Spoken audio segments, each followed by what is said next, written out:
Hundreds of stately mansions once lined Long Island's North Shore.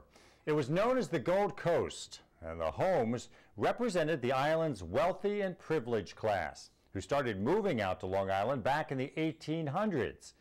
And one of those homes has the distinction of once serving as a summer White House, as Chris Collora reports.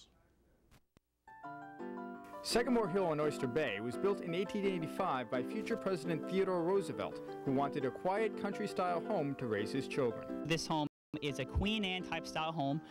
The characteristics you can see in the shingles of the home, and also the first floor being all brick, and the second and third floor actually being part of the wood. The house has 23 rooms and was surrounded by 95 acres of land. Roosevelt believed in preserving and embracing nature, so he wanted his children to grow up in a natural environment. He will have 6 children overall throughout his life, 4 boys and 2 girls, and many of them, again, would use the grounds as a type of playground to really experience things. One of the most unique things about Sagamore Hill is that it was also known as the Summer White House, because during his presidency, Theodore Roosevelt spent a lot of time here and made a lot of important decisions in the house. He would get foreign dignitaries here, which were ambassadors from all over the world.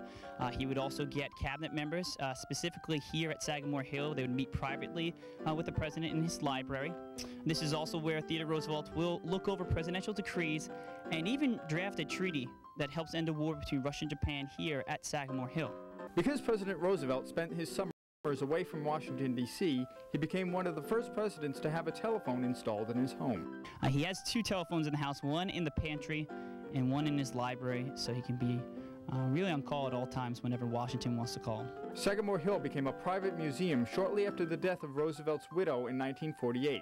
In 1963, it was designated a National Historical Landmark.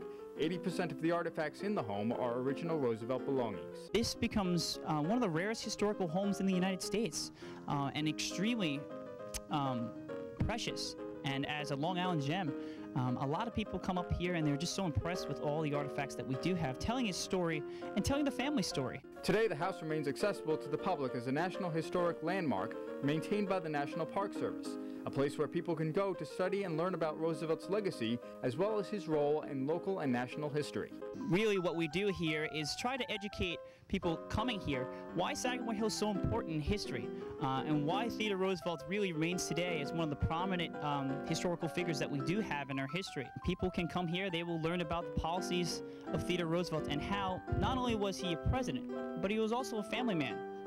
He was a Long Islander. He was also a New Yorker.